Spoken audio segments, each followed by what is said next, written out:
Varicose vein की stages क्या है? नमस्कार, मेरा नाम डॉक्टर कौरबी झाड़े है। मैं वेस्कुलर एंड इंटरवेंशनल रेडियोलॉजिस्ट हूँ पुणे से। आज के इस वीडियो में हम समझेंगे कि वेरिकोज वेन की स्टेजेस क्या क्या होती है या वेरिकोज वेन कैसे कैसे आगे बढ़ता है। स्टेज 1 यानी स्पाइडर वेन्स। इस स्टेज में हल्की सी वेन्स का नेटवर्क पैर पे होता है। इस स्टेज में नॉर्मली ट्रीटमेंट करने की ज़रूरत नहीं होती है। प्रिकॉशन लेने से आगे स्टेज में हम पेशेंट नहीं कन्वर्ट होता है। सेकेंड स्टेज में जो वेन्स का साइज बढ़ने लगता है, बहुत बार पैर में छोटी छोटी जो वेन्स है, नसें है, वो दिखने लग जाती है। अगर ज़्यादा देर आप खड़े रहोगे तो वो नस दिखेगी। अगर ये स्टेज को भी अवॉइड किया गया तो तीसरी स्टेज पे हम जाते हैं, जिसमें वो जो नस में खून जमा हो जाता है या वेन में जो सूजन आती है, उस वजह से पूरा पैर सूज जाता है।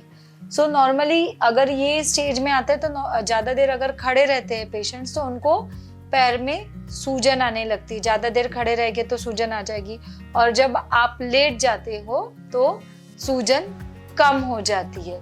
ये हो गई स्टेज 3। अगर ये स्टेज में भी अगर हमने ट्रीटमेंट नहीं किया तो फिर स्टेज 4 में हम जाते हैं, जिसमें होता है पैर का कालापन आना।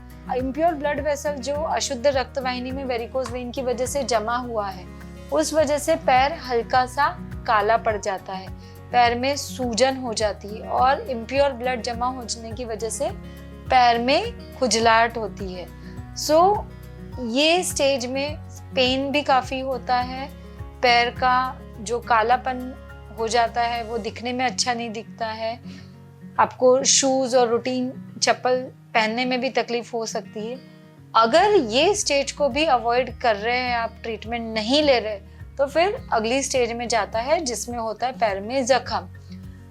पिछले स्टेज में देखा था कि स्टेज 4 में पैर में खुजलाहट होती है। खुजलाहट हो के वो नेक्स्ट स्टेज में चले जाता है, जिसमें जख्म हो जाती है, इम्प्योर ब्लड जमा हो जाता है वहाँ पे, और खुजली की वजह से वो जख्म ठीक नहीं होता है।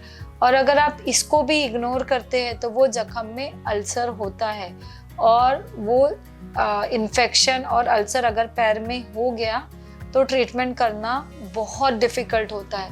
तो स्टेज 5 तक आने की वेट नहीं करना है। स्टेज 1 में हम लाइफस्टाइल मॉडिफिकेशन से इसको ट्रीट कर सकते हैं। स्टेज 2 और स्टेज 3 से इसको ट्रीटमेंट करने की ज़रूरत होती है। स्टेज 5 जख्म और अल्सर होने तक नहीं रुकना है। इस वीडियो रिलेटेड अगर आपको और कुछ इन्फॉर्मेशन चाहिए तो आप नीचे दिए हुए नंबर पे मुझे कांटेक्ट कर सकते हैं। इसी तरीके के और एजुकेशनल वीडियोस के लिए आप नीचे दिए हुए चैनल को सब्सक्राइब कर सकते हैं। धन्यवाद।